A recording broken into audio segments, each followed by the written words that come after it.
নিশ্চিত করে ফেলেছে পাকিস্তান। এখন শিরোপা জয়ের অন্তিম লড়াইয়ে মুখোমুখি হবে কে? দুই চিরপ্রতিদ্বন্দ্বী ভারত পাকিস্তান নাকি বাংলাদেশ পাকিস্তান? উত্তরটা জানার জন্য অপেক্ষা করতে হবে আগামীকালের ভারত বাংলাদেশ ম্যাচটির জন্য। অ্যাজবাস্টনের চ্যাম্পিয়ন্স ট্রফির দ্বিতীয় সেমিফাইনালে মুখোমুখি হবে ক্রিকেটের উদীয়মান পরাশক্তি বাংলাদেশ এবং গতবারের শিরোপাজয়ী ভারত। জয়ী দল খেলবে পাকিস্তানের বিপক্ষে। শেষ পর্যন্ত শিরোপা জয়ের অন্তিম লড়াই যাদের মধ্যেই হোক, সেটি যে একটা জমজমাট উপমহাদেশীয় ক্রিকেট যুদ্ধই হবে সে ব্যাপারে কোনো সন্দেহ নেই। এবারের আগে নিজেদের মাটিতে আয়োজিত চ্যাম্পিয়ন্স ট্রফির দুটি আসরে ইংল্যান্ড খেলেছিল ফাইনালে।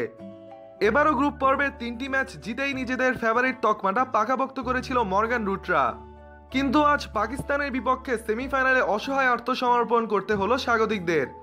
ব্যাটে বলে সমান দাপট দেখিয়ে পাকিস্তান ম্যাচটি জিতে নিয়েছে ৮ উইকেটের বিশাল ব্যবধানে। চ্যাম্পিয়ন্স ট্রফির শিরোপা জয়ের শেষ পর্যায়ে যেন পাওয়া যাচ্ছে এশিয়া কাপের আমেজ। দুই চিরপ্রতিদ্বন্দ্বী ভারত পাকিস্তান গ্রুপ পর্বেও একবার মুখোমুখি হয়েছিল। নিজেদের প্রথম ম্যাচে ভারত ১২৪ রানের বড় ব্যবধানে হারিয়েছিল পাকিস্তানকে। ফাইনালে আবারও দেখা যেতে পারে এই দুই দলকে।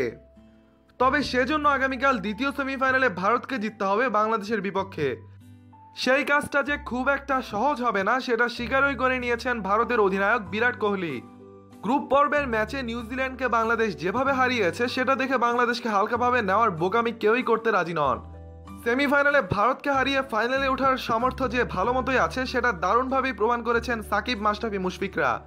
সেক্ষেত্রে ক্রিকেট বিশ্ব উপভোগ করতে পারবে বাংলাদেশ পাকিস্তানের জমজমাট লড়াই। শেষ পর্যন্ত যাই হোক, এবারের চ্যাম্পিয়ন্স ট্রফি যে এশিয়ার হাতছাড়া হচ্ছে না এই ব্যাপারটা নিশ্চিত।